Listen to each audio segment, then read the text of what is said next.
Hello दोस्तों। Omkar institution में आपका स्वागत है। आज है दोस्तों 11 अगस्त और आज हम 11 अगस्त का करंट अफेयर्स डिस्कस करेंगे। डिस्कस करने से पहले मैं एक बार फिर आपको बता देना चाहूंगा दोस्तों, ये है ऑपरेशन सीरीज और इस ऑपरेशन सीरीज में हम स्टैटिक जीके के साथ साथ करंट अफेयर्स को देखते हैं। जो भी खबर रहती है करंट की उसको हम स्टैटिक जीके के साथ जोड़कर देखते हैं दोस्तों, ताकि यहाँ पर एग्जाम में यदि उससे संबंधित और भी किसी प्रकार से प्रश्न बने तो हम सही आंसर तक पहुंच सके। ठीक है, चलो इसके साथ साथ दोस्तों, जैसे आज हम 11 अगस्त का हम डिस्कस करेंगे करंट अफेयर्स, लेकिन जो कल हमने पढ़ा था 10 अगस्त का जो करंट अफेयर्स, उसके हम यहाँ पर एमसीक्यू के फॉर्मेट में क्वेश्चन भी लगा लेते हैं। इससे क्या होगा दोस्तों, दोनों चीजें साथ में चलेगी। 10 अगस्त का जैसे आपने एमसीक्यू लगा लिया करंट अफेयर्स का, और यहाँ पर साथ साथ में आप 11 जो 11 अगस्त है इसका जो है करंट अफेयर साथ में देख लोगे तो सारा आयाम जो है आपका 2 दिन का यहाँ पर लगभग लगभग रेडी हो जाएगा।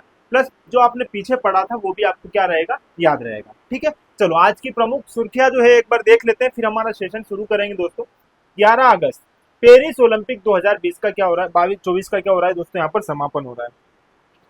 26 जुलाई से प्रारंभ हुआ ओलंपिक जो है पेरिस में, ये अब कब समाप्त होगा दोस्तों, 11 अगस्त को। 11 अगस्त को भी दोस्तों कब, रात में 12:30 बजे, मतलब 12 तारीख हो जाएगी, लेकिन ये 12:30 बजे के आसपास इसका पूर्णतः समापन हो जाएगा।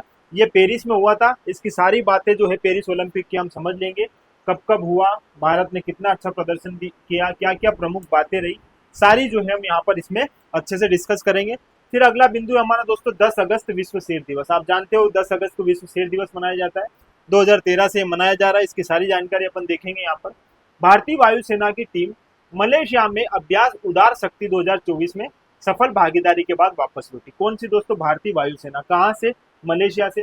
सारी बातें समझेंगे। मलय देश, मलय सागर से दो भागों में विभाजित हुआ मलेशिया, इसके बारे में पूरी जानकारी हम देखेंगे। यहाँ पर इंडियन एयरफोर्स जो है खड़ी है और इन्होंने सफल अभियान करके वापस लौटे हैं। अगला है दोस्तों, राष्ट्रीय टीकाकरण में होगी सर्विक्स कैंसर। सर्विक्स कैंसर को आप सर्वाइवल कैंसर भी बोल सकते हो, ठीक है, समझना यहाँ पर। और टाइफाइड, इन दोनों की वैक्सीन भी शामिल। हाल ही में जो राष्ट्रीय टीकाकरण मिशन है, इसके द्वारा 12 प्रकार के टीकों के लिए कार्य किया जाता है। अभी इनने 2 और जो है टीके ऐड किए हैं यहाँ पर, एक सर्विक्स कैंसर के लिए और एक दोस्तों टाइफाइड। सर्विक्स कैंसर मतलब ये गर्भाशय में होने वाला एक कैंसर होता है, ट्यूमर होता है, उसके बारे में भी हम यहाँ पर देखेंगे। प्लस दोस्तों इसके साथ में टाइफाइड के बारे में आप जानते हो, तो इन दोनों के लिए भी वैक्सीन जो है अब राष्ट्रीय टीकाकरण के अंतर्गत शामिल होने वाला है। अभी हुआ नहीं है, हो सकता है 15 अगस्त से इसको शामिल कर दिया जाए। चलो आगे बात करते हैं दोस्तों। थीम है यहाँ पर स्वतंत्रता दिवस 2024 की, विकसित भारत। कई बार एग्जाम में सीधे सीधे थीम पूछ सकता है, तो यहाँ पर 2024 की थीम क्या रहेगी, स्वतंत्रता दिवस की दोस्तों। 15 अगस्त को जो है हमारा स्वतंत्रता दिवस मनाया जाएगा और विकसित भारत इसकी क्या रहेगी, थीम रहेगी। इसको अपन देखेंगे अच्छे से। फिर अगला बिंदु रहेगा हमारा दोस्तों आईआईटी इंदौर। आईआईटी इंदौर ने क्या किया दोस्तों, लाइव लोकेशन ट्रैकिंग के लिए ई सूज विकसित किए हैं। ई सूज मतलब ये है दोस्तों, ये इलेक्ट्रिसिटी प्रोड्यूस करेंगे। मतलब जब आप चलोगे तो आपके पाँव से आप क्या बिजली का निर्माण करोगे। इसके साथ साथ दोस्तों ये ट्रैकिंग की सुविधाएं देगा। जैसे लाइव लोकेशन की ट्रैकिंग अगर आपको देखनी है तो इसके माध्यम से देख पाओगे। डीआरडीओ को इन्होंने समर्पित कर दिया है। पूरी कहानी समझेंगे इसकी भी। बहुत अच्छा जो है ये कॉन्सेप्ट आया है, आईआईटी इंदौर द्वारा इसे बनाया गया है। अगला है दोस्तों पेरिस ओलंपिक 2024। नीदरलैंड बना पहला हॉकी महिला एवं पुरुष विजेता देश। दोस्तों 2024 में जो पेरिस ओलंपिक हुए हैं, इसने नीदरलैंड की जो पुरुष हॉकी टीम भी है और महिला हॉकी टीम, दोनों ने क्या किया है, गोल्ड जीता है। तो विश्व में पहली बार ऐसा हुआ है कि किसी एक ही देश की टीम ने दो एक ही खेल में पुरुष एवं महिला की कैटेगरी में क्या जीते हैं, गोल्ड जीते हैं। अच्छी बात है, देखते हैं इनके बारे में, किनको हराया है इसने, सारी बातें समझेंगे। टीवी सोमनाथन नए कैबिनेट सचिव नियुक्त किए गए। कैबिनेट सचिव नियुक्त किए गए दोस्तों 1987 बैच के अधिकारी है, आईएएस अधिकारी। और हाल ही में राजीव गोबा जी का इन्होंने क्या लिया, स्थान लिया है। 30 अगस्त से जो है क्या करेंगे, पदभार संभालेंगे। इनके बारे में भी सारी कहानी हम यहाँ पर देखेंगे। फिर आगे रहेंगे दोस्तों हमारे पेरिस ओलंपिक 2024। इससे संबंधित एक बहुत महत्वपूर्ण विवाद था और फिर उस विवाद के बाद जो है डिसीजन आया और उस डिसीजन के बाद जो है उन्हें गोल्ड मिला। तो ये है उनकी पूरी जानकारी। जेंडर विवाद के बाद अल्जीरिया की बॉक्सर खेलिफ, इसे खलीफ भी बोला जाता है, खेलिफ को मिला गोल्ड। ये है दोस्तों, बहुत विवाद चला क्योंकि 2023 में जो बॉक्सिंग होती है अंतरराष्ट्रीय स्तर पर, उसमें रूस द्वारा, जहां पर रूस में आयोजित किया गया था वर्ल्ड बॉक्सिंग प्रतिस्पर्धा जो थी, उसमें क्या किया गया था, इनको अयोग्य घोषित कर दिया था दोस्तों। इनको क्या कर दिया था, अयोग्य घोषित कर दिया था। और इसी आधार पर जो है फिर से जो है पेरिस ओलंपिक में इनको उन सब बातों का सामना करना पड़ा, और बाद में जो है फिर पेरिस ओलंपिक में इनको जो है महिला के रूप में ही माना गया और इन्हें गोल्ड किया गया। ठीक है, पूरी कहानी समझाऊंगा, बहुत अच्छी कहानी थी। इन्होंने बहुत समर्पण से यह सारा काम किया और यहाँ तक पहुंचे। देखते हैं आगे इनकी सारी बातें जो है हम यहाँ पर अच्छे से देखेंगे। ठीक है, फिर हमारा अगला रहेगा दोस्तों 10 अगस्त का जो रिवीजन हम देखेंगे यहाँ पर पूरा, जो हमने 10 अगस्त के दिन जितना भी हमने क्वेश्चन देखे थे उन सबका यहाँ पर रिवीजन लगाएंगे, ताकि ज़्यादा से ज़्यादा बेहतर तरीके से हम दोनों एरियाज को कवर कर लें। 10 जो हमने कल का करंट अफेयर देखा था उसको भी, और आज का भी। इससे क्या होगा दोस्तों, 2 दिन का करंट अफेयर्स आप एक ही दिन में जो अच्छे से कंप्लीट कर पाओगे। ठीक है, चलो फिर कहानी शुरू करते हैं हमारे आज के पहले टॉपिक की। और पहला बिंदु है हमारा दोस्तों 11 अगस्त पेरिस ओलंपिक 2024 का समापन। दोस्तों यहाँ पर 11 अगस्त है, लेकिन आप थोड़ा सा यहाँ एक बात और समझ लीजिएगा, यहाँ पर मैं आपको मेंशन कर देता हूँ कब होगा खत्म। एक्चुअली अगर पूरी तरह से इसका समापन होगा 12:30 बजे, रात की 12:30 बजे जो है इसका क्या हो जाएगा, समापन हो जाएगा अपने हिसाब से देखा जाए तो। ठीक है, इतनी बात समझ में आई 12 अगस्त को।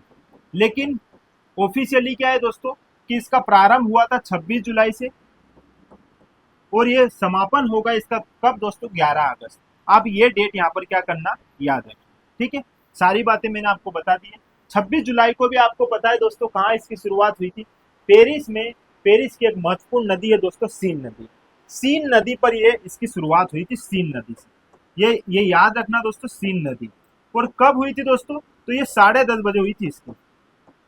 ठीक है, रात में 10:30 बजे सीन नदी के किनारे जो है पेरिस ओलंपिक की जो है शुरुआत हुई, आप जानते हो। इसके बाद दोस्तों यह एक ऐसा ओलंपिक था जो 128 साल के इतिहास में पहली बार किसी स्टेडियम के अंतर्गत ओपनिंग सेरेमनी नहीं करते हुए बाहर की ओर इसने क्या की, अपनी ओपनिंग सेरेमनी। ठीक है, तो यहाँ पर यह भी याद रखना कि 128 साल के इतिहास में पहली बार इन्होंने जो है अपनी ओपनिंग सेरेमनी कहाँ करी, सीन नदी पर। ठीक है, ये याद रखना। चलो फिर बात करते हैं दोस्तों कौन से क्रम के थे। तो देखो 33 क्रमांक का जो है इनका नंबर है, ये भी आप यहाँ याद रखना, पेरिस ओलंपिक का। प्लस अब यहाँ पर ओपनिंग सेरेमनी की मैं बात कर रहा हूँ दोस्तों, किसकी बात कर रहा हूँ, ओपनिंग सेरेमनी। आप यहाँ पर ओपनिंग सेरेमनी में याद रखो दोस्तों भारत के खिलाड़ियों, यहाँ से प्रश्न पूछा जाता है। तो देखो यहाँ पर शरद कमल ये कौन है दोस्तों, तो ये टेबल टेनिस के खिलाड़ी है इंडिया के। ठीक है, और एक और नाम याद रखना दोस्तों, पीवी सिंधु। ठीक है, पीवी सिंधु। ये दोनों जो है भारत के क्या रहे हैं दोस्तों, यहाँ पर ध्वजवाहक रहे हैं ओपनिंग सेरेमनी के। ठीक है, अब समापन हो गया है, तो समापन में भी जो है 2 व्यक्ति जो है क्या रहे हैं दोस्तों, समापन समारोह के ध्वजवाहक। तो यहाँ पर मैं समापन समारोह के ध्वजवाहक भी लिख रहा हूँ, ये भी आप यहाँ पर याद रखना। समापन समारोह जो है इसके ध्वजवाहक कौन है, तो इसके ध्वजवाहक 2 व्यक्ति रहे हैं। एक तो है मनु भाकर जिन्होंने ब्रॉन्ज मेडल जीता है, और एक और व्यक्ति जो अंतरराष्ट्रीय हॉकी से अब क्या ले रहे हैं, संन्यास ले रहे हैं, जिनका बहुत महत्वपूर्ण योगदान रहा है दोस्तों हॉकी के इतिहास में। ओलंपिक जो हमने 2020 जीता, 2024 जीता, ओलंपिक में जो हमने ब्रॉन्ज जीता है उनमें उनकी महत्वपूर्ण भूमिका रही है, और उनका नाम है दोस्तों श्रीजेश। ये है श्रीजेश, और इन्होंने क्या दोस्तों संन्यास ले लिया है अंतरराष्ट्रीय हॉकी से। ठीक है, अब बात समझना, ये हॉकी के प्लेयर है और ये शूटिंग के प्लेयर है। इन दोनों को जो है क्या दिया गया है दोस्तों, यहाँ पर ओपनिंग सेरेमनी नहीं है, ये समापन समारोह है जिसमें ध्वजवाहक ये दोनों रहेंगे। इन्होंने ब्रॉन्ज मेडल जीता है, और इन्होंने भी हॉकी इंडिया टीम ने भी क्या जीता है दोस्तों, ब्रॉन्ज मेडल जीता है। हॉकी इंडिया टीम जो है इस पे मैं आऊँ उससे पहले थोड़ी सी और बात कर लेते हैं पेरिस ओलंपिक की। ठीक है दोस्तों, इसका जो मॉस्कॉट है शुभंकर जो है, आप इसका शुभंकर भी देख लीजिए। इसका शुभंकर भी क्या है, इंपॉर्टेंट है। ये है इसका शुभंकर। अगर मैं इसके शुभंकर की बात करूं तो यहाँ पर आपको दिखेगा दोस्तों फ्रीज। फ्रीज मतलब है दोस्तों एक टोपी बनी हुई जिस पर लाल, नीला और सफेद कलर का रंग है। ठीक है, ये बात भी आप यहाँ पर अच्छे से देख लीजिएगा, ये इंपॉर्टेंट है। ठीक है, चलो अब कहानी सुनते हैं दोस्तों भारतीय मेडल्स की। ठीक है, अब भारत ने जो है पेरिस ओलंपिक की हम यहाँ पर बात करेंगे। ठीक है, पेरिस ओलंपिक की हम क्या करेंगे दोस्तों, यहाँ पर पूरी अच्छी तरीके से बात करेंगे। सारी बातें यहाँ एक बार अच्छे से देख लेते हैं। ये है पेरिस ओलंपिक 2024। थोड़ा सा बात करते हैं पेरिस ओलंपिक के बारे में दोस्तों। यह ओलंपिक पेरिस में हुआ कौन सा ओलंपिक था, तीसरा। क्योंकि अभी तक पेरिस में कितने ओलंपिक हो चुके हैं, 2 और हो चुके थे। एक हुआ था सबसे पहले 1900 में, फिर हुआ था 1924 में, और फिर हुआ 2024 में। ये बात भी आप यहाँ पर याद रखिएगा। इसके साथ साथ एक और देश है दोस्तों जिसका नाम है ब्रिटेन। ब्रिटेन ने भी अपने यहाँ पर 3 बार जो है, लंदन ने जो है अपने यहाँ पर 3 बार जो है क्या किया है, इन खेलों का आयोजन किया है। तो 3 बार इन खेलों का आयोजन करने वाली कौन सी कंट्री हो गई है, पेरिस और लंदन। लंदन में कब कब हुए, तो देखो 1908 में हुआ, 1948 में हुआ, फिर 2012 में हुआ। ये बात आप जानते हो, ठीक है। ये सारी बातें आपको क्या है यहाँ पर दोस्तों याद रखना है, ठीक है। पेरिस ओलंपिक की और जो एक सबसे महत्वपूर्ण विशेषता थी वो आपने देख ली दोस्तों, कि 128 साल के इतिहास में पहली बार जो है यह किसी नदी पर जो है क्या किया गया, इसका ओपनिंग सेरेमनी की गई, ठीक है। ये बात भी आपको समझ में आ गई, ठीक है। अब भारत के संदर्भ में देखते हैं दोस्तों, भारत ने इस ओलंपिक से पहले कौन सा ओलंपिक खेला था, टोक्यो ओलंपिक। थोड़ा सा टोक्यो ओलंपिक को देखेंगे, फिर यहाँ पर वापस टोक्यो ओलंपिक से जोड़कर हम इस ओलंपिक को समझेंगे। टोक्यो में हुआ था दोस्तों 2020 में, ठीक है। हुआ था आयोजन 21 में, लेकिन कोविड की वजह से उसको बढ़ा दिया गया, लेकिन टोक्यो 2020 समझो आप इसको। कौन सा क्रम था, ये 32 क्रम था, ठीक है। अब भारत ने यहाँ पर दोस्तों कितने मेडल जीते, ये इंपॉर्टेंट है। देखो 119 खिलाड़ी भारत ने भेजे थे, और उन 119 खिलाड़ियों का जो दल था उसमें से खेल प्रतियोगिता थी दोस्तों 18, ठीक है। ये याद रखना। और भारत ने मेडल्स कितने जीते थे टोक्यो में, तो टोक्यो में भारत ने एक जीता था गोल्ड, एक जीता था दोस्तों सिल्वर, और 5 जीते थे ब्रोंज। ये पूरी कहानी आपको पता है, ये क्या है, ये पूरी कहानी आपको पता है। और ज्यादा इसके बारे में अब आपको याद भी रखना नहीं है, क्योंकि अब प्रश्न बनेगा तो पेरिस ओलंपिक से बनेगा, ठीक है। लेकिन इस बार जो है हम पेरिस ओलंपिक की अगर बात करें, किसकी बात करेंगे हम यहाँ पर, पेरिस ओलंपिक, जो कब हुआ है दोस्तों 2024 में हुआ है। क्रम कौन सा है ये भी याद रख लीजिएगा, 33 क्रम। अब कहानी समझना आगे क्या है दोस्तों, यहाँ पर हमने जो है कितने 119 और यहाँ पर 117 खिलाड़ियों का हमने दल भेजा, जिसमें से 16 खेलों में क्या हुई, प्रतिस्पर्धा हुई, और हमने मेडल्स कितने जीते यहाँ पर, वहां पर हमने दोस्तों कितने 7 जीते थे, और यहाँ पर हमने 6 जीते। कितने मेडल जीते हैं, 6 जीते हैं। एक मेडल जो है हमारा विवादास्पद है, उसके बारे में हम 1-2 दिन में चर्चा कर लेंगे, उस पर भी मैं आऊंगा। उससे पहले आप थोड़ा सा यहाँ पर कहानी समझना, कितने मेडल जीत लिए हमने, 6 मेडल, जिसमें एक है हमारे पास दोस्तों क्या, सिल्वर, और बाकी 5 क्या है हमारे पास, ब्रोंज, ठीक है। 5 क्या है दोस्तों, ब्रोंज है। ब्रोंज किस किस ने जीता है आप सबको मैं सारी बातें बताऊंगा, लेकिन कहानी थोड़ी सी और हम आगे बढ़ाते हैं। यहाँ पर तो दोस्तों हमने 7 जीत लिए थे, यहाँ पर हमने जीते कितने, 6 जीते, ठीक है। और यहाँ पर 50% जो है एरिया किसने कवर किया है यहाँ पर दोस्तों, एथलेटिक्स में, ठीक है। एथलेटिक्स जो थे हमारे, उन्होंने 50% एरिया कवर किया है, मतलब इन 6 मेडल्स में उनका योगदान ज्यादा रहा है, ठीक है। 4 मेडल जो है इन्होंने जीते हैं। चलो कहानी समझते थोड़ी सी आगे। अब दोस्तों एक सिल्वर है, ठीक है, और 5 क्या है, ब्रोंज है। इसको थोड़ा सा आप समझना, सिल्वर कौन लेके आया दोस्तों, तो सिल्वर लाए हमारे नीरज चोपड़ा। नीरज चोपड़ा जो है दोस्तों, ये क्या लाए हैं, सिल्वर लाए हैं।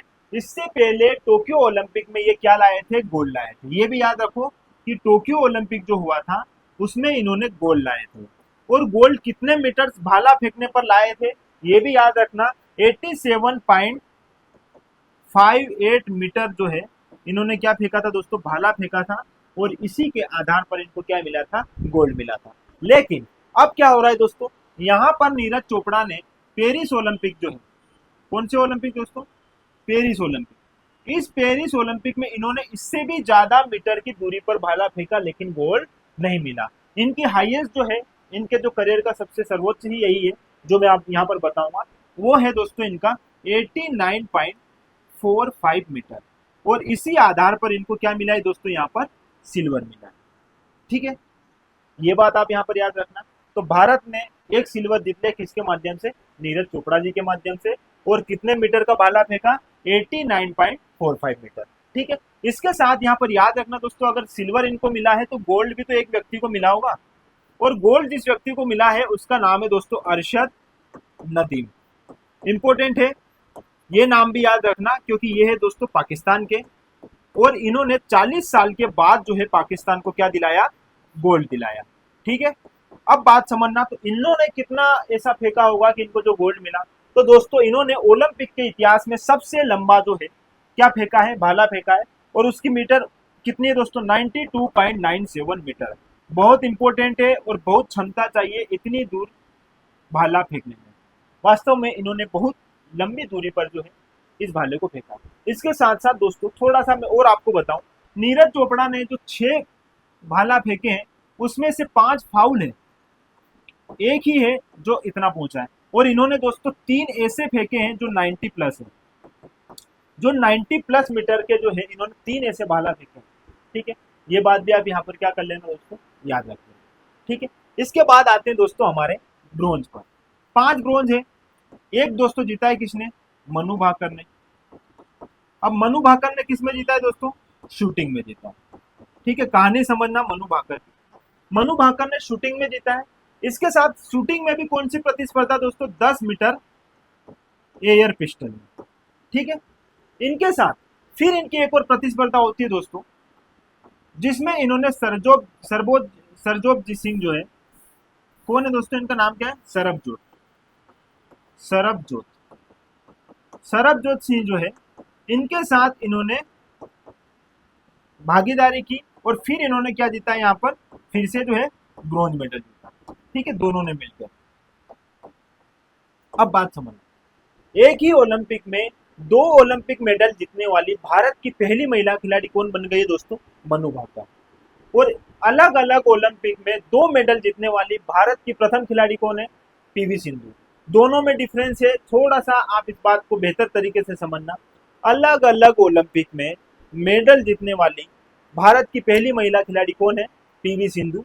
और एक ही ओलंपिक में 2 मेडल जीतने वाली भारत की पहली महिला खिलाड़ी कौन हो जाएगी, मनु भाकर। तो यहाँ इन्होंने सरबजोत सिंह के साथ जो है यहाँ पर क्या जीता, ब्रोंज जीता। ठीक है, ये ब्रोंज हो गया, ये ब्रोंज हो गया, ये ब्रोंज हो गया। ठीक है, कितने ब्रोंज हो गए, 3 ब्रोंज। अब थोड़ा सा और आगे बढ़ना, यहाँ पर एक और नाम समझना, ये है दोस्तों Indian hockey team. Indian hockey team, इन्होंने भी क्या जीता दोस्तों, स्पेन को 2-1 से हराकर क्या जीत लिया है, ब्रोंज जीत लिया है। ठीक है, स्पेन को हराकर। पूरी कहानी इसकी मैं अब आपको समझाता हूँ। फिर 2 मेडल कितने बच रहे हैं, 1 हो गया, 2 हो गया, 3 हो गया, 4 हो गया। एक और जो है दोस्तों अमन शेरावत जो है, इन्होंने भी क्या जीत लिया है, ब्रोंज मेडल जीत लिया है कुश्ती में। ये भी आपने अच्छे से देख रखा है। ठीक है, सारी कहानी आपको पता है, लेकिन थोड़ा सा मैं ले जा रहा हूँ दोस्तों टीम इंडिया की हॉकी टीम की साइड। ठीक है, इन्होंने ब्रोंज मेडल जीता है। थोड़ा सा जल्दी जल्दी मैं आपको समझा दूंगा, एक ही बार में पूरा जो है हॉकी का जो है पूरा सिस्टम आपको समझ में आ जाएगा। चलो बात करते हैं दोस्तों हॉकी की। हॉकी ओलंपिक, ठीक है, हॉकी ओलंपिक में दोस्तों सबसे पहले अगर इंडिया ने जीता था मेडल, तो गोल्ड जीता। ठीक है, कब जीता था, 1928 के एम्स्टर्डम में जो मैच हुए थे। ये जो है मैच ओलंपिक में जीता हुआ भारत का पहला गोल्ड था हॉकी के संदर्भ में, 1928 का एम्स्टर्डम में जीता हुआ मैच। ठीक है, इसके बाद दोस्तों 1936 में भी हमने, 1932 में हमने गोल्ड जीता, 1936 में हमने फिर से जो है गोल्ड जीता। 1940 वो 1944 में क्या है दोस्तों, आयोजन नहीं हुआ, किसके कारण, सेकेंड वर्ल्ड वॉर के कारण। ये बात आपको पता है। फिर जो है दोस्तों हम आज़ाद होते हैं और 1948 में हमारा पहला हॉकी में क्या आता है, गोल्ड आता है। ये हमारा पहला आज़ादी के बाद का था। फिर हमने 1952 में फिर से जीता, 1956 में हमने फिर से जीता, 1960 में आके जो है रोम ओलंपिक होते हैं दोस्तों, और इस रोम ओलंपिक में हमने क्या है, ये हमारा पदक गवा दिया और यहाँ पर हमने सिल्वर जीत लिया। गोल्ड की जगह हमने क्या जीता, सिल्वर जीता। फिर कहानी शुरू करते हैं दोस्तों वापस, 1964 में हमने फिर से जो है क्या जीत लिया, गोल्ड जीत लिया। अब बात समझना थोड़ी सी यहाँ पर दोस्तों, ये कहानी जो मैं बता रहा हूँ 1968 की और 1972 इन दोनों ओलंपिक में हमने क्या जीत लिया, ब्रोंज जीता। पहली बार हमारी जो है स्थिति यहाँ आकर डामाडोल हुई, थोड़ी सी हम नीचे गिरे और ब्रोंज तक पहुंचे। ठीक है, फिर दोस्तों 1980 जो है इसके जो मैच थे जो मास्को में हुए थे, रूस की राजधानी मास्को में, यह अंतिम रूप से हमने क्या जीत लिया था यहाँ पर, गोल्ड जीत लिया था। ठीक है, अंतिम रूप से हमने गोल्ड जीता था हॉकी के इतिहास में 1980 में। इसके बाद से हमने गोल्ड नहीं जीता। फिर हम सीधा आते हैं दोस्तों यहाँ पर 2020 के टोक्यो ओलंपिक में और 2024 के पेरिस ओलंपिक में। इन दोनों में भी हमने क्या जीत लिया दोस्तों, यहाँ पर ब्रॉन्ज मेडल जीत लिया है। तो इस प्रकार भारत ने टोटल कितने 4 ब्रॉन्ज मेडल जीते हैं, एक सिल्वर जीता है और बाकी के सारे हमने क्या जीते हैं, गोल्ड जीते हैं। कहानी समझ में आई? ये है पूरी कहानी दोस्तों। आपको ये बात यहाँ पर क्या करनी है, याद रखनी है। अब थोड़ी सी बात कर लेते हैं दोस्तों अमन शेरावत की। ठीक है, उन्होंने भी क्या जीता है, यहाँ पर ब्रॉन्ज जीता है और पहलवानी में जीता है। ठीक है, अगर बात करते हैं पहलवानी की, ठीक है दोस्तों, किसकी बात कर रहा हूँ, पहलवानी। 2012 के बाद हमने जो है दोस्तों कंटिन्यू जो है किसमें मैच जीते, 2008 के बाद हमने जो है कंटिन्यू जो है पहलवानी में क्या जीते, मेडल्स जीते 2008 के बाद। कहानी शुरू होती है दोस्तों सबसे पहले 1952 से। 1952 में केडी जाधव जो थे, कौन थे दोस्तों, 1952 में एक व्यक्ति थे जिनका नाम है केडी जाधव। और इन्हीं केडी जाधव ने दोस्तों क्या जीता था, ब्रॉन्ज मेडल जीता था। पहली बात आप ये याद रखना, कब, 57 की वेट कैटेगरी में इन्होंने क्या जीता था, ये मेडल जीता था केडी जाधव ने 1952 में। उसके बाद से सारा सुना पड़ा रहा, कभी हमने कोई मेडल जीता नहीं। फिर कहानी शुरू होती है दोस्तों 2008 में। 2008 में फिर हम मेडल जीतते हैं, 2012 में फिर हम 2 मेडल जीत लेते हैं, फिर 2016 में हम मेडल जीत लेते हैं दोस्तों, फिर 2020 में हम मेडल जीतेंगे, फिर 2024 में हम मेडल जीतेंगे। तब से हम कंटिन्यू क्या करेंगे, मेडल जीतेंगे। बात करते हैं दोस्तों 2008 की पहलवानी के संदर्भ में। सुशील कुमार जो है, इन्होंने जो है क्या जीता था, सबसे पहले दोस्तों ब्रॉन्ज मेडल जीता था। ये याद रखना, कहानी यहाँ से शुरू होती है। इसी समय जो है आप देखोगे 2012 में फिर सुशील कुमार क्या करते हैं दोस्तों, यहाँ पर सिल्वर जीत लेते हैं। तो ये जो है लगातार 2 ओलंपिक खेलों में मेडल जीतने वाले पहले पुरुष सुशील कुमार।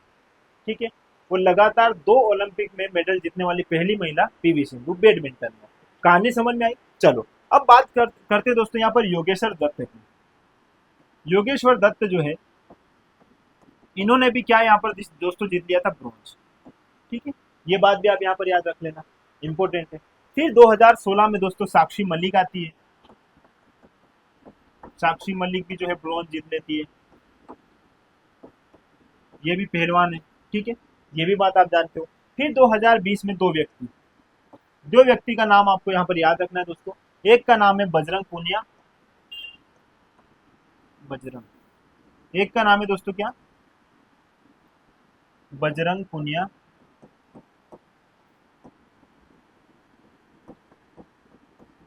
इन्होंने क्या जीता था, बजरंग पूनिया ने दोस्तों ब्रॉन्ज। और इस समय एक और व्यक्ति था जो उभर कर आया था और जिसने जीता था दोस्तों क्या, सिल्वर जीता था। और सिल्वर जीतने वाले व्यक्ति है दोस्तों यहाँ पर रवि कुमार दाहिया। रवि कुमार दाहिया, और ये रवि कुमार दाहिया भी जो है दोस्तों 57 वेट कैटेगरी में क्या खेलते थे, पहलवानी जो है इनके मैच थे। और इन्होंने भी यहाँ पर 2020 में क्या जीता था दोस्तों, सिल्वर जीता था। अब 2024 में अमन शेरावत ने क्या जीत लिया दोस्तों, यहाँ पर अमन शेरावत ने क्या जीत लिया, यहाँ पर ब्रॉन्ज मेडल जीत लिया है। ठीक है, कहानी समझ में आई? अमन शेरावत और रवि कुमार दाहिया की थोड़ी सी कहानी और एक स्टोरी समझ लेना दोस्तों। क्या होता है, हर देश जो है पहले अपने यहाँ पर खेलों का आयोजन करवाता है और उनको जो है चयन के आधार पर ओलंपिक में भेजता है। तो भारत में भी फिर चयन समिति जो है इनके द्वारा ये मैच करवाए गए जो क्या करेंगे, ओलंपिक के लिए क्वालिफाई करेंगे। तो यहाँ पर रवि कुमार दाहिया और अमन शेरावत, इन दोनों के मध्य में भी 57 किलो वेट कैटेगरी के लिए क्या हुआ दोस्तों, क्वालिफाइंग राउंड हुआ, जिसमें यहाँ पर अमन कुमार दाहिया ने, जो सिल्वर मेडलिस्ट थे हमारे रवि कुमार दाहिया, इनको क्या किया है, परास्त किया है। किनने, अमन शेरावत। ठीक है, और अभी हाल ही में 2024 में इन्होंने क्या जीत लिया, यहाँ पर ब्रॉन्ज जीत लिया। ठीक है, पूरी कहानी समझ में आई? तो ये बात आपको यहाँ पर क्या करना है दोस्तों, याद करना है। ठीक है, अगर हम क्लोजिंग सेरेमनी की ओर जाएं तो 2 व्यक्ति का यहाँ पर आपको और नाम याद रखना है जो क्या है, क्लोजिंग सेरेमनी में है, और उनका नाम है दोस्तों यहाँ पर, वो ध्वजवाहक के रूप में रहेंगे क्लोजिंग सेरेमनी में। ठीक है, जो समापन समारोह है, उस समापन समारोह में कौन है दोस्तों, ध्वजवाहक। ये भी यहाँ पर मैं लिख रहा हूँ, ये बात आप इंपॉर्टेंट है, याद रख लेना। 2 व्यक्ति है जिनको यहाँ पर क्या बनाया जा रहा है, ध्वजवाहक के रूप में। एक है मनु भाकर, क्योंकि दोस्तों 2 मेडल जीते हैं इन्होंने, और एक है यहाँ पर ध्वजवाहक के रूप में जो हॉकी इंटरनेशनल से क्या ले रहे हैं दोस्तों, संन्यास ले रहे हैं, उनका नाम है श्रीजेश। ठीक है। और ओपनिंग सेरेमनी के तो आपको पता है दोस्तों कि ओपनिंग सेरेमनी में दो व्यक्ति कौन थे। ठीक है, एक थी पीवी सिंधु और एक थे दोस्तों शरद कमल। ठीक है, ये बात आप यहाँ पर भारत के संदर्भ में याद रखें। ठीक है, अब बात करते हैं दोस्तों विनेश फोगट की। विनेश फोगट की बात इसलिए क्योंकि दोस्तों कहानी थोड़ी सी क्या है, अटकी पड़ी है। ठीक है, विनेश फोगट, पहले इनके बारे में जान लो, फिर समझते हैं ओलंपिक में जो केस हो रहा है उसके बारे में। दोस्तों ये खेलती है 50 किलोग्राम वेट कैटेगरी में। कितने? 50 किलोग्राम वेट कैटेगरी। ये याद रखो पहले कि 50 किलोग्राम वेट कैटेगरी में इन्होंने क्या है दोस्तों, क्यूबा की एक पहलवान को पराजित किया। पराजित करने के पश्चात जो है ये फाइनल के लिए क्वालिफाई हुई, लेकिन 100 ग्राम अतिरिक्त भार के कारण, कितने दोस्तों, 100 ग्राम अतिरिक्त वजन के कारण इनको क्या कर दिया गया, फाइनल से डिस्क्वालीफाई कर दिया। ठीक है, फिर क्या हुआ, यह जो है क्या करेगी दोस्तों, एक संस्था है CAS। ठीक है, CAS एक ऐसी संस्था है जो क्या करती है दोस्तों, अंतरराष्ट्रीय स्तर पर खेलों से संबंधित यदि कोई उलझने हैं तो उनका क्या करती है, समाधान करती है, न्याय देने का काम करती है। यदि आप यहाँ पर अपील करोगे, आपत्ति जताओगे, तो ये क्या करेगी, वहां पर जो है उसमें न्याय देने का कार्य करेगी। प्लस जैसे एथलेटिक्स जो रहते हैं, यदि इनके बीच कुछ विवाद है या इनको कुछ डाउट है किसी भी प्रकार का, यदि यह अपील करना चाहते हैं तो ये त्वरित रूप से उनका क्या करती है, समाधान करती है। इस संस्था के बारे में देखना दोस्तों, 1984 में इसका गठन हुआ था और इसका हेडक्वार्टर है दोस्तों स्विट्जरलैंड। स्विट्जरलैंड जो है इसका क्या है, हेडक्वार्टर। ये कहानी है CAS की। ठीक है, ये क्या है दोस्तों, इसका जो है पूरा नाम जो है court of arbitration for sports. मतलब स्पोर्ट्स के लिए क्या करेगी, त्वरित रूप से न्याय देने का काम करेगी। 1984 में इसकी स्थापना हुई और इसका हेडक्वार्टर है स्विट्जरलैंड। अब क्या हुआ दोस्तों, पहले इन्होंने तारीख दी थी कि 11 अगस्त के दिन जो है हम क्या दे देंगे, फाइनल दे देंगे रिजल्ट अपना, कि या तो इन्हें गोल्ड या तो इन्हें सिल्वर जो है दिया जाना चाहिए या नहीं दिया जाना चाहिए, क्यों जो है निर्णय लिया गया, ये सारी बातें इसमें जो है ये जो भी बोलेंगे वो माना जाएगा। लेकिन अब इन्होंने डेट बता दी है दोस्तों 13 अगस्त। 13 अगस्त सुनोगे, इससे पहले एक और कहानी समझना दोस्तों, यह जो है हमारी अपील क्या है इससे, मतलब जो विनेश फोगट है इनके जो है कानूनी सलाहकार कौन है, हरीश साल्वे। हरीश साल्वे के बारे में आप सब जानते हैं दोस्तों, हमारे भारत के बहुत अच्छे वकील है। ठीक है, जो कोई सा भी केस हुआ उसमें उन्होंने क्या है, विजय प्राप्त किए। बड़े बड़े केस आपको याद हो, कुलभूषण का जो समय था, उस समय जो कोर्ट केस लड़ा था उन्होंने मात्र 1 रुपए में। और आप इसके साथ साथ सलमान खान का भी आप हिट एंड रन वाला केस देखोगे, उसमें भी इन्होंने क्या किया था, केस वो लड़ा था। इसके साथ साथ दिलीप कुमार के जीवन में, जब दिलीप कुमार के समय भी जो थे, इन्हीं ने जो है उनके जीवन का जो पहला केस जो था वो लड़ा था और उसमें भी इन्होंने विजय हासिल की थी। तो वहीं से इनका करियर शुरू भी होता है। अब बाकी तो इनके बारे में कहानी जानते ही हो, लेकिन अभी इतना समझो कि court of arbitration of sports for sport जो है ये क्या करेगी, त्वरित रूप से समाधान देने का काम करती है। एक न्यायालय है वहाँ का, जो एथलेटिक्स रहते हैं उनके लिए। लेकिन अभी क्या है दोस्तों, हमने जो है डिमांड क्या करी है कि हमें ज्वाइंट सिल्वर मेडल दिया जाए। कौन सा मेडल, हमारी जो है अर्जी लगी है किस बात को लेके, ज्वाइंट सिल्वर मेडल। क्यों दोस्तों, क्योंकि हम फाइनल में बाहर हुए, लेकिन यार हम सिल्वर तक तो जीते हैं ना, ये बात तो है ना, न्याय की बात है ये। तो यहाँ पर अब देखो क्या फैसला सुनाया जाता है। तो ये यहाँ पर विनेश फोगट के संदर्भ में भी आप याद रखना, यदि यहाँ हमें मेडल मिलता है तो फिर हमारी मेडल तालिका में चेंज आएगा। ठीक है, चलो, और उम्मीद है कि आए भी सही, क्योंकि यहाँ तक पहुँचने में इस पहलवान ने बहुत मेहनत की है दोस्तों। यहाँ तक पहली बार सिल्वर तक पहुँचने वाली पहली महिला खिलाड़ी है विनेश फोगट। ठीक है, तो ये कहानी है इनकी। और यहाँ पर अब 13 अगस्त को जो है ये फैसला आएगा, देखते हैं उस समय क्या होता है। सेमीफाइनल में इन्होंने क्यूबा के एक पहलवान को हराया था। ये सारी बातें आपको यहाँ पर जानकारी इसकी होनी चाहिए। ठीक है, चलो अब बात करते हैं दोस्तों हमारे अगले प्रश्न की। और हमारा अगला प्रश्न क्या है दोस्तों, 10 अगस्त। 10 अगस्त को क्या मनाया जाएगा, विश्व शेर दिवस। विश्व शेर दिवस जो है 10 अगस्त को प्रतिवर्ष मनाया जाता है। सबसे पहले कहानी समझना दोस्तों, शेर। शेर क्या है, आप लायन जो है ये है, ठीक है, टाइगर आप जानते हो, टाइगर अलग है, लॉयन अलग है, ठीक है। 2013 से जो है 2013 से प्रति वर्ष जो है वर्ल्ड लायन डे मनाया जाता है, विश्व शेर दिवस मनाया जाता है, ठीक है। कहानी समझना क्यों, यहाँ की है फ्लोरिडा की कहानी है दोस्तों। फ्लोरिडा में जो बड़ी बिल्लियां हैं उनके संरक्षण की एक पहल शुरू हुई थी 2013 से।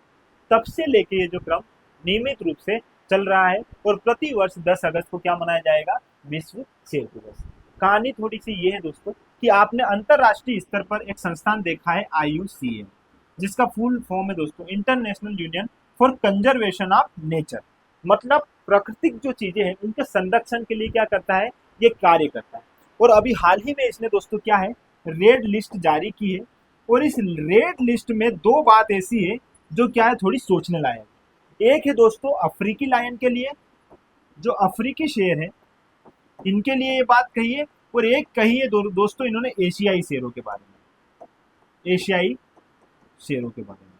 अब जो अफ्रीकी जो है, ये क्या है, अफ्रीकी शेर, इनके संदर्भ में IUCN ने बोला है कि ये क्या है दोस्तों, असुरक्षित है। क्या है, असुरक्षित है। इनके बारे में ये टिप्पणी दी है। लेकिन जो एशियाई शेर है इनके बारे में बोल दिया कि ये लुप्त प्राय है। अब मतलब धीरे धीरे ये लुप्त प्राय, मतलब ये जल्दी ही क्या हो जाएगी, यह नस्ल जो है खत्म हो जाएगी, समाप्त हो जाएगी, ठीक है। तो ऐसे में इनका संरक्षण करना क्या है दोस्तों, जरूरी, ठीक है। अब यहाँ पर 2020 की अगर मैं रिपोर्ट की बात करूँ इंडिया की, तो इंडिया में भी अब ज्यादा शेर है नहीं दोस्तों। 674 शेर के आसपास जो है 2020 की रिपोर्ट में भारत में कितने शेर है, उतने। इसमें भी सबसे ज्यादा आप जानते हो दोस्तों गिर नेशनल पार्क जो है, गिर नेशनल पार्क गुजरात जो है, वहां पर एशियाई शेरों का क्या है, संरक्षण किया जाता है। ये बात भी आप यहाँ पर क्या कर लेना, याद कर लेना, ठीक है। इनका जो है साइंटिफिक नेम याद रखना शेरों का दोस्तों, क्या है, पेंथोरा, पेंथोरा लियो, ये है इनका साइंटिफिक नेम। 2013 से जो है हम प्रतिवर्ष इसको क्या है, बनाते हैं। इंपॉर्टेंट है दोस्तों, सारी बातें यहाँ पर याद रखना। ये है हमारे शेर, बब्बर शेर, और ये बब्बर शेर जो है अब क्या है, धीरे धीरे खत्म होने वाले हैं। तो इनके संरक्षण के लिए काम करना जरूरी है। IUCN ने भी रेड लिस्ट जारी करी है, जिसमें एशियाई शेरों के लिए तो और ज्यादा बड़ी बात बोल दी है कि ये लुप्त प्राय होने वाली एक जो है, ये जो है, ये शेरों की जो है क्या है दोस्तों, यहाँ पर जनरेशन जो है इनकी अब क्या है, धीरे धीरे समाप्त होने वाली है, ठीक है। चलो बात करते हैं हमारे अगले बिंदु की दोस्तों। अगला बिंदु है हमारा, भारतीय वायुसेना की टीम मलेशिया में अभ्यास उदार शक्ति। याद रखना दोस्तों, उदार शक्ति जो है, यह अभ्यास किस किस के बीच में हुआ है, तो यहाँ पर अभ्यास उदार जो है ये हुआ है दोस्तों भारतीय वायुसेना, मतलब भारत और मलेशिया के बीच में। ऐसे प्रश्न पूछता है एग्जाम में कि जैसे क्या पूछेगा कि उदार शक्ति अभ्यास जो है किन दो देशों के मध्य हुआ है, ठीक है, तो भारत और मलेशिया के बीच में। या फिर यहाँ पर ऐसा पूछेगा कि अभ्यास उदार शक्ति जो है भारत की जो किस सेना के मध्य हुआ है, भारत की किस सेना, जल सेना, वायु सेना, है ना, थल सेना। तो यहाँ पर याद रखना वायुसेना, एयरफोर्स जो है उसके द्वारा जो है यह अभ्यास हुआ है दोस्तों, किसके साथ, मलेशिया के साथ। मलेशिया दोस्तों मलय सागर से दो पार्टों में विभाजित मलेशिया, इसकी राजधानी कुआलालंपुरम है, आप जानते हो दोस्तों। दक्षिण एशियाई देश है ये मलेशिया, ठीक है। और यहाँ पर भारत और मलेशिया के बीच में क्या हुआ, यहाँ पर यह जो अभ्यास हुआ, इस अभ्यास में क्या हुआ है दोस्तों, जो भारत के एक आपको जानते हो दोस्तों, Su-30 MKI, ये है हमारा विमान। इस विमान से अभ्यास हुआ है। और सेम टू सेम इसी प्रकार का एक और जो है वाहन है एयरफोर्स का, कहाँ की, मलेशिया की, वो। और ये जो है Su-30 MKI, इनके जो है पायलट्स आपस में क्या करते हैं दोस्तों, एक दूसरे के जो फीचर समझते हैं कि आपके इसमें क्या क्या फीचर्स है, टेक्नोलॉजी हमारे इसमें क्या है, और समन्वय रूप से इस अभ्यास को संचालित करते हैं। जिससे क्या हो कि देखो दोस्तों, विपरीत परिस्थिति में यदि समन्वय रूप से भी, समन्वय करके भी यदि किसी देश से या किसी जगह में आक्रमण करना पड़े, या आपसी समझौता करके कहीं और जो है सुरक्षा पाने के लिए कार्य करना पड़े, तो ऐसी स्थिति में ये अभ्यास क्या किए जाते हैं, काम में आते हैं, ठीक है। क्योंकि यहाँ पर ट्रेनिंग ले लेते हैं, आपसी समन्वय के साथ साथ सीखना भी और अपनी टेक्नोलॉजी को जानना भी, ठीक है। तो ये यहाँ पर इंपॉर्टेंट है, आपको ये बात यहाँ पर क्या करनी है दोस्तों, याद रखनी है, ठीक है। राष्ट्रीय टीकाकरण में होगी सर्विक्स कैंसर। राष्ट्रीय टीकाकरण जानते हो दोस्तों, देश में जो है राष्ट्रीय टीकाकरण अभियान के तहत 12 प्रकार के टीके जो है लगाए जाते हैं, जिससे क्या हो, त्वरित रूप से तो नहीं, लेकिन जो बाद में दोस्तों जो बीमारियों से हमें, जिस बीमारियों को हमें झेलना पड़े, वो हम टीकाकरण के माध्यम से उसी समय जो है क्या कर सकते हैं, समाप्त कर सकते हैं। तो यहाँ पर राष्ट्रीय टीकाकरण का उद्देश्य यही है दोस्तों कि देश में बीमारियों से बचाया जाए, जो बच्चे हैं उनको भी, युवाओं को भी, सारे जो है क्षेत्र में ये काम करता है टीकाकरण अभियान। तो यहाँ पर इसमें जो है सर्विक्स कैंसर और टाइफाइड, टाइफाइड के बारे में आप सब जानते हो। बात करते हैं दोस्तों सर्विक्स कैंसर की। सर्विक्स कैंसर मतलब सर्वाइवल कैंसर, और सर्वाइवल कैंसर भी ये कहाँ पर दोस्तों, सर्विक्स की बात कर रहा है, मतलब ये कहाँ पर होगा, गर्भाशय में होगा। गर्भाशय में क्या बन जाता है दोस्तों, एक ट्यूमर बन जाता है, और इसी ट्यूमर के फिर बाद में क्या बनता है, ये ट्यूमर जो है किसका रूप ले लेता है, ये कैंसर का रूप ले लेता है, और व्यक्ति की क्या इसमें जान चली जाती है। इसी बात को ध्यान में रखकर राष्ट्रीय टीकाकरण अभियान में अब ये जो है दोस्तों सर्विक्स कैंसर और टाइफाइड, इन दोनों को भी क्या है, जोड़ने का प्रयास किया जा रहा है। देखो बात समझना दोस्तों, अभी केवल प्रयास किया जा रहा है, हो सकता है 15 अगस्त तक यह जानकारी मिल जाए कि इन दोनों को भी जो है अब राष्ट्रीय टीकाकरण के इसमें शामिल कर लिया गया है। अगर कर लिया जाए तो बहुत बेहतर बात है, क्योंकि हाल ही में यह जो समस्या है सर्वाइवल कैंसर की, ये बहुत ज़्यादा क्या ले रही है, जन्म ले रही है और बढ़ती जा रही है। इनका रोकथाम जरूरी है। क्या होगा इससे दोस्तों, गर्भ के दौरान जो कैंसर की जो ये ट्यूमर बनने की समस्या है, यह वैक्सीनेशन के माध्यम से क्या है दोस्तों, कम हो जाएगी, बहुत न्यूनतम हो जाएगी, जिससे जो है बीमारियां क्या है, बहुत कम आसानी से, बहुत कम जो है केस ऐसे आएंगे जिसमें ये सारी जो है केसेस हम देखें। ठीक है, ये बात यहाँ पर अच्छे से समझना। अब राष्ट्रीय टीकाकरण के अंतर्गत जो 12 यहाँ पर बीमारियां जो है, 12 बीमारियों के लिए जो राष्ट्रीय टीकाकरण चलाया जाता है, एक बार सरसरी निगाहों से इसको देख लो।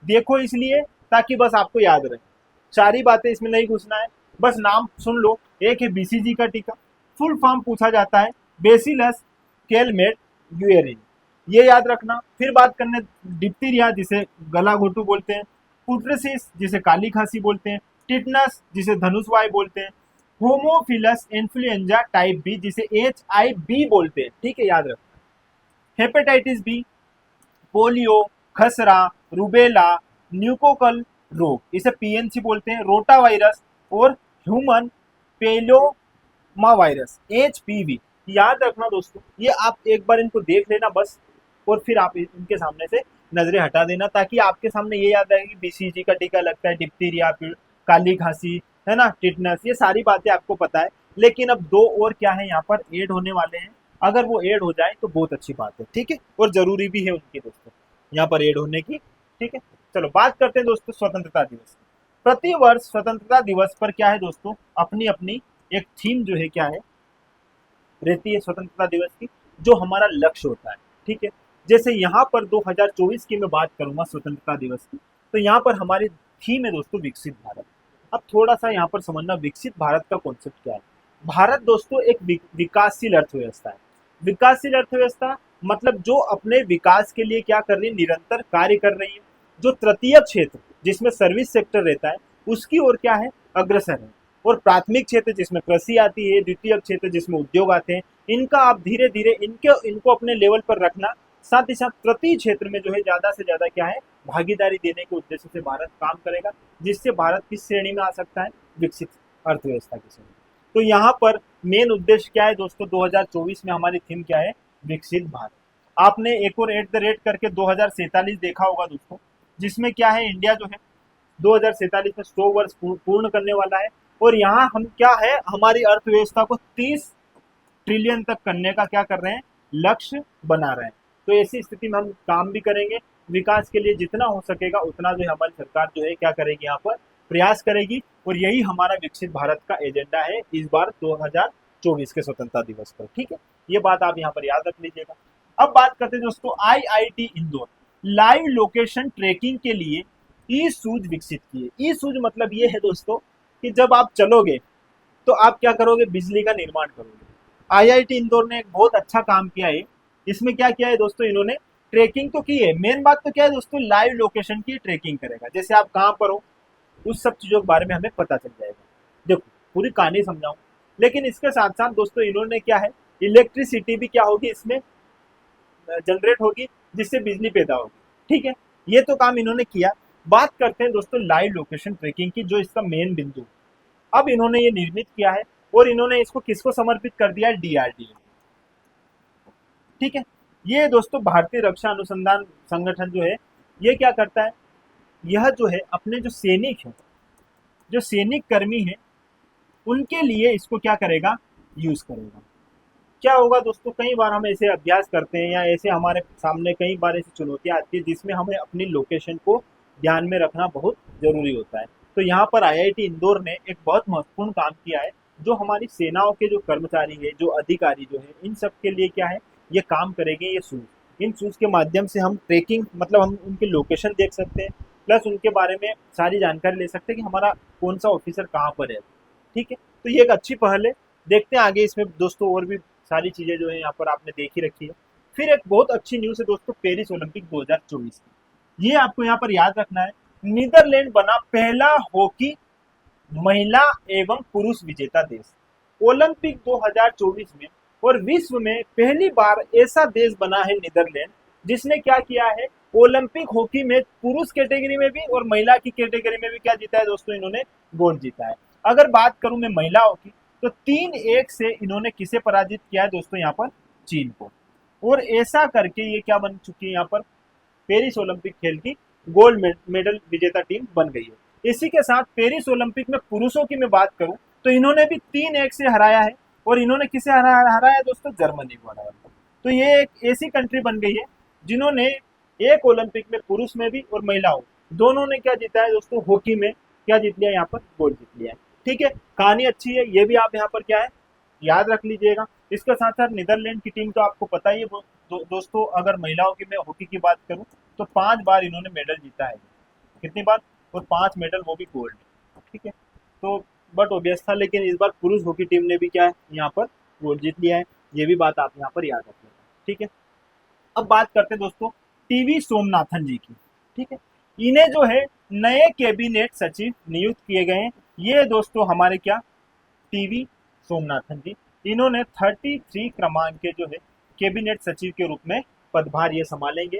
कब संभालेंगे दोस्तों, 30 अगस्त को।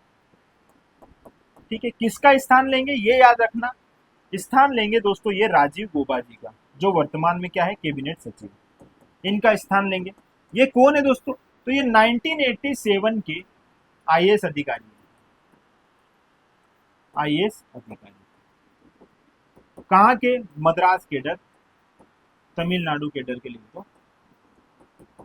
ठीक है, याद रखना इनके बारे में, ये बात इंपॉर्टेंट है। हाल ही में इनका जो है नियुक्ति का जो है आ गया है ये।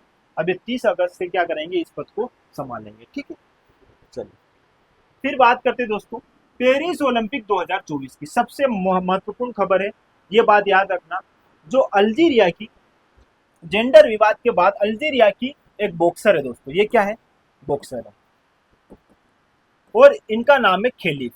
खेलिफ ने क्या जीत लिया है दोस्तों, गोल्ड जीत लिया है। बहुत इंपॉर्टेंट बात है, अब कहानी समझना, इनकी थोड़ी सी क्या है, इनके साथ हुए हैं विवाद।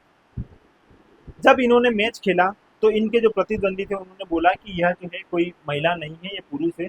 उन्हें इस बात ये कैसे पता चला, थोड़ा सा यहाँ पर समझना दोस्तों। एक कहानी थोड़ी सी ले जा रहा हूं मैं आपको दोस्तों, रूस में। यहाँ पर दोस्तों अंतरराष्ट्रीय मुक्केबाजी प्रतिस्पर्धा होती है, और इस प्रतिस्पर्धा में कब होती है दोस्तों, 2023 में। और इस प्रतिस्पर्धा में दोस्तों रूस की जो सरकार है, उनके द्वारा इनको पुरुष मानकर क्या है, वहां अयोग्य घोषित कर दिया जाता है। लेकिन फिर ये वहां पर भी आपत्ति जताते हैं कि ऐसा नहीं है। फिर इनका टेस्टोस्टेरोन जो है चेक होता है, उसका लेवल ज़्यादा है कि कम है, तो इनका जो है नॉर्मल जितना महिलाओं में होना चाहिए उतना ही था। फिर भी कथित रूपों से इनकी आलोचना की गई, और इनको जो है वहाँ की प्रतिस्पर्धा से बाहर कर दिया गया। इनके लिए इन्होंने बहुत सारी मुश्किलों का सामना भी किया। लेकिन जब पेरिस ओलंपिक में भी यही मसला आया, तो यहाँ इनके सामने अंतर्राष्ट्रीय ओलंपिक समिति जो है, वो जो संगठन है, इनके द्वारा इनको महिला के रूप में ही माना गया, और इनको जो है यहाँ पर पेरिस ओलंपिक में गोल्ड दिया गया। बहुत सारी चुनौतियां देखी दोस्तों इन्होंने, और फिर बाद में जो है डिसीजन आया, और उस डिसीजन में इनको क्या माना गया, महिला ही माना गया। इनकी सारी गतिविधियां महिलाओं जैसी ही थी। ठीक है, तो यहाँ पर याद रखना, ये दोस्तों खेली। ठीक है, कहाँ की है, अल्जीरिया की है, और इन्होंने क्या जीत लिया है, गोल्ड जीत लिया है। ठीक है, ये कहानी होती है सब दोस्तों यहाँ पर खत्म, किसकी, 10 अगस्त की, 11 अगस्त। अब बात करते हैं दोस्तों यहाँ पर हम 10 अगस्त और 10 अगस्त में हमने जो भी करंट अफेयर्स देखे थे उनके सारे क्वेश्चन हम यहाँ पर अच्छे से लगा लेते हैं, क्योंकि यहाँ आप देखोगे दोस्तों सारी चीजें जो है हम बेहतर तरीके से सारे क्वेश्चन लगा लेंगे तो आपकी चीजें लगभग लगभग रेडी हो जाएगी। विश्व आदिवासी दिवस मनाया जाता है दोस्तों 9 अगस्त को। प्रतिवर्ष जो आदिवासी समुदाय है इनकी उपलब्धियों के बारे में, इनकी संस्कृति के बारे में, इनके समुदाय के बारे में हम जो है अवेयर होते हैं, जानते हैं, और इसी बात को ध्यान में रखकर जो है प्रतिवर्ष 9 अगस्त को क्या मनाया जाता है, विश्व आदिवासी दिवस। ये बात आप यहाँ पर याद रखना। फिर हमने देखा था दोस्तों अमन शेरावत जी के बारे में, इन्होंने किस वेट कैटेगरी में पेरिस ओलंपिक में कांस्य पदक जीता है, तो दोस्तों 57 में इन्होंने क्या जीता है, कांस्य पदक जीता है। सारी कहानी मैंने आपको बता दी। इसी वेट कैटेगरी में 2020 के सिल्वर विजेता कौन दोस्तों, रवि कुमार दाहिया। क्या नाम है दोस्तों, रवि कुमार दाहिया। उनको इन्होंने क्या किया था, पराजित किया था, जो 2020 में जो है इन्होंने क्या जीता था, सिल्वर मेडल जीता था। जब क्वालिफाइंग राउंड हुआ 2024 के पेरिस ओलंपिक में, तो यहाँ पर अमन शेरावत ने इनको पराजित किया और क्वालिफाई किया, और फिर इन्होंने 57 किलोग्राम वेट कैटेगरी में ब्रोंज जीत लिया है। सारी कहानी मैंने आपको यहाँ पर बता दी है। फिर बात करते दोस्तों यहाँ पर देश का पहला अनाज एटीएम कहाँ खोला जाएगा, यह भुवनेश्वर में खोला जाएगा, जिसमें चावल जो है वो क्या है दोस्तों यहाँ पर निकलेंगे 24/7, 24 घंटे 7 दिन जो है यहाँ पर जो भी व्यक्ति जो पीडब्ल्यूडी के अंतर्गत आता है, सार्वजनिक वितरण प्रणाली के अंतर्गत आता है, वो यहाँ पर जाएगा, एटीएम से चावल निकालेगा और जनता बनेगा। ठीक है, कहानी अच्छी है, ये भी आप यहाँ पर देख लीजिएगा। हाल ही में मिलियन डिजाइनर बिलियन ड्रीम्स, यह पहल किसके द्वारा शुरू की गई है, तो यह दीनदयाल अंत्योदय योजना, इसके साथ साथ दोस्तों राष्ट्रीय ग्रामीण आजीविका मिशन द्वारा इसे शुरू किया गया है। क्यों किया गया है, इसमें जो है दोस्तों डिवाइस से संबंधित या सिस्टम से संबंधित जो नॉलेज है वो ग्रामीण लीडर्स को दिया जाएगा, जिससे जो है उनके आने वाली जो जनरेशन है वो इन चीजों का क्या है उनमें अभाव ना हो। इस बात को ध्यान में रखकर इसको शुरू किया गया है। इससे क्या होगा दोस्तों, ग्रामीण जो क्षेत्र है उनमें विकास होगा, विकास के साथ साथ टेक्नोलॉजी से भी जुड़ेंगे। इंपॉर्टेंट पहल है, बहुत अच्छी पहल है, इसको भी यहाँ पर आप अच्छे से देख लीजिएगा। फिर बात करते हैं दोस्तों पेरिस ओलंपिक 2024 के समापन समारोह में ध्वजवाहक कौन होंगे। ध्वजवाहक कहाँ पर दोस्तों, समापन समारोह की बात करते हैं। देखो पहली बात करते हैं श्रीजेश और मनु भाकर। ये दोस्तों किससे संबंधित है, ये हॉकी से संबंधित है, और हॉकी के भी क्या है, ये गोलकीपर। ठीक है, ये बात आप जानते हो। ये है शूटिंग के खिलाड़ी मनु भाकर, जिन्होंने भी क्या जीता है, ब्रोंज जीता है, और इन्होंने भी क्या जीता है, ब्रोंज जीता है। सारी कहानी मैंने आपको बता दी है। ये रहेंगे दोस्तों क्लोजिंग सेरेमनी, मतलब समापन समारोह जो है उसके ध्वजवाहक, समापन समारोह के ध्वजवाहक। फिर बात करते हैं दोस्तों यहाँ पर शरद कमल जो टेबल टेनिस से संबंधित है, और पीवी सिंधु जो बैडमिंटन से संबंधित है। इन दोनों ने क्या किया था दोस्तों, ओपनिंग सेरेमनी में ये क्या थे, ओपनिंग सेरेमनी में ये ध्वजवाहक थे। ये भी बात आप यहाँ पर क्या कर लेना, याद रख लेना, इंपॉर्टेंट है, यहाँ से भी प्रश्न बन सकता है। सारी डिस्कस मैंने इन पे आपको करके मैंने सारी चीजें बताई है कल के वीडियो में, अगर नहीं देखा है तो आप देख लीजिएगा। हाल ही में यूनिसेफ किस राज्य के साथ मिलकर पिताओं को स्तनपान हेतु जागरूक कर रहे हैं। क्या होता है दोस्तों, आरंभिक 6 महीने हैं स्तनपान के लिए शिशु जो रहते हैं उनको बहुत महत्वपूर्ण होता है। यदि बच्चे आरंभिक रूप से जो 6 महीने हैं उनमें यदि उनको स्तनपान समय पर किया जाता है तो उनके स्वास्थ्य को लेकर इतनी सारी समस्याएं नहीं होती है। तो इसी बात को ध्यान में रखकर यूनेस्को पहले जो है महिलाओं को अवेयर करते थे, लेकिन अब यूनेस्को ने पश्चिम बंगाल के साथ मिलकर जो है पहल शुरू की है, और इसमें पिताओं को भी क्या किया जाएगा, स्तनपान करवाने में एक जागरूकता दी जाएगी। और फिर वो भी जो है अपने परिवार को, आप जानते हो दोस्तों पिता भी परिवार का मुखिया होता है, तो कई बार अगर वो अच्छे से इन चीज़ों को समझेगा तो वो आगे भी इन चीज़ों को अच्छे से बढ़ाएगा। इसी बात को ध्यान में रखकर जो है पश्चिम बंगाल सरकार ने किसके साथ मिलकर, यूनिसेफ के साथ मिलकर ये पहल शुरू की है। याद रखना, इंपॉर्टेंट है। फिर बात करते हैं दोस्तों बापू टावर का निर्माण किस स्थान पर किया जा रहा है। इंपॉर्टेंट है दोस्तों, पटना। आप जानते हो पटना में जो है बापू टावर का क्या किया जा रहा है, निर्माण किया जा रहा है। इस बापू टावर के कितने चरण होंगे, 5 चरण होंगे। सारी कहानी मैंने आपको बताई थी। पहले चरण में जो है बापू ने जो चंपारण आंदोलन जो हुआ था 1917 में, वहां पर उनकी गतिविधियों के बारे में बताएगा पहले चरण में। फिर दूसरे चरण में इनके बारे में बताएगा दोस्तों कि इन्होंने किस प्रकार जो है 1942 का जो है आंदोलन हुआ था, भारत छोड़ो आंदोलन, उसमें अपनी महत्वपूर्ण भूमिका निभाई। ठीक है, फिर दोस्तों शिमला समझौता जो है वो हुआ था, उसके बारे में सारे बात बताएंगे। फिर लॉर्ड माउंटबेटन जो है, माउंटबेटन के साथ इन्होंने किस प्रकार समय बिताया, भारत और पाकिस्तान का जो पृथककरण हुआ उसके बारे में जानकारी बताएंगे। फिर बाद में इनके चरित्र की सारी बातें जो है वो इनके 5वें जो है जो एक ऐसे क्या बने रहेंगे, कॉटन का पूरा ऐसा बना रहेगा दोस्तों, थोड़ा सा समझना। और इस प्रकार उसके चरण रहेंगे और इस चरण के आधार पर सारी जो है गांधी जी के जीवन की बातों को बताया जाएगा इसमें। ठीक है, तो ये मैंने कल पूरा आपको अच्छे से समझाया था। तो इस प्रकार दोस्तों आज का जो है हमारा सेशन लगभग लगभग कंप्लीट हो जाता है। हमने यहाँ पर 10 अगस्त का करेंट अफेयर्स तो देखा ही, साथ में 11 अगस्त को भी हमने अच्छे से कंप्लीट किया है। ठीक है, तो इस प्रकार दोस्तों जुड़े रहिएगा और जुड़े रहने के लिए बहुत बहुत धन्यवाद। Thank you.